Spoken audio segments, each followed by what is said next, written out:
అన్నదాతలు ఎప్పుడెప్పుడా అని ఎదురు చూస్తున్న క్షణం వచ్చేసింది. రైతు రుణమాఫీ పథకం అమలుకు సర్వం సిద్ధమైంది. కొన్ని గంటల్లోనే రైతుల ఖాతాల్లోకి రుణమాఫీ నిధులు జమ కానున్నాయి. ఇవాళ తొలి విడతగా ₹1,00,000 నగదు జమ చేయనుంది తెలంగాణ ప్రభుత్వం. ఆగస్టు ఫస్ట్ వీక్ లోపు మొత్తం రైతు రుణమాఫీ జరుగుతుందని తెలంగాణ ప్రభుత్వం భరోసా ఇస్తోంది. వరంగల్ డిక్లరేషన్లో ఇచ్చిన హామీని నెరవేర్చేందుకు కాంగ్రెస్ ప్రభుత్వం రెడీ అయింది. రైతులకు ₹2,00,000 రుణమాఫీ చేస్తామని రాహుల్ గాంధీ ఇచ్చిన గ్యారంటీ ఇవాళ అమలు కాబోతోంది. ఇవాళ సాయంత్రం 4 గంటలకు రుణమాఫీ నిధులను విడుదల చేయనుంది తెలంగాణ ప్రభుత్వం. అయితే 3 విడతల్లో రైతుల ఖాతాల్లో నగదు జమ అవుతుంది. తొలి విడతగా ₹1,00,000 వరకు ఉన్న రైతు రుణాలకు ఇవాళ సాయంత్రం నిధులు విడుదల చేస్తారు. ఇక ₹1,00,000 నుంచి ₹1,50,000 వరకు ఉన్న రుణాలను ఈ నెలాఖరులోపు విడుదల చేస్తామని సీఎం రేవంత్ రెడ్డి తెలిపారు.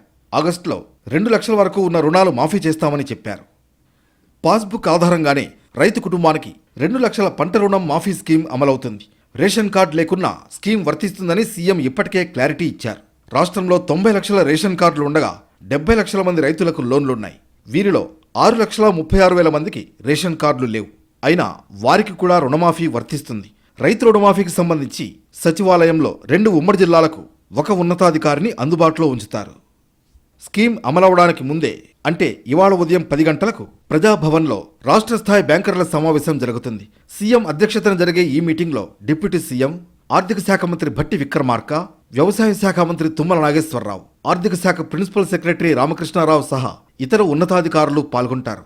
₹1,00,000 రైతు రుణమాఫీ అమల్లో తీసుకోవాల్సిన జాగ్రత్తలపై బ్యాంకర్లకు దిశానిర్దేశం చేయనున్నారు సీఎం రేవంత్ రెడ్డి. అన్ని మండల కేంద్రాల్లో ఉన్న రైతు వేదికల్లో రైతు సమావేశాలు నిర్వహిస్తారు. తర్వాత హైదరాబాద్ నుంచి వీడియో కాన్ఫరెన్స్ ద్వారా రైతులను ఉద్దేశించి సీఎం రేవంత్ రెడ్డి సందేశం ఇస్తారు. రైతు రుణమాఫీని ప్రభుత్వం అత్యంత ప్రతిష్టాత్మకంగా తీసుకుంది.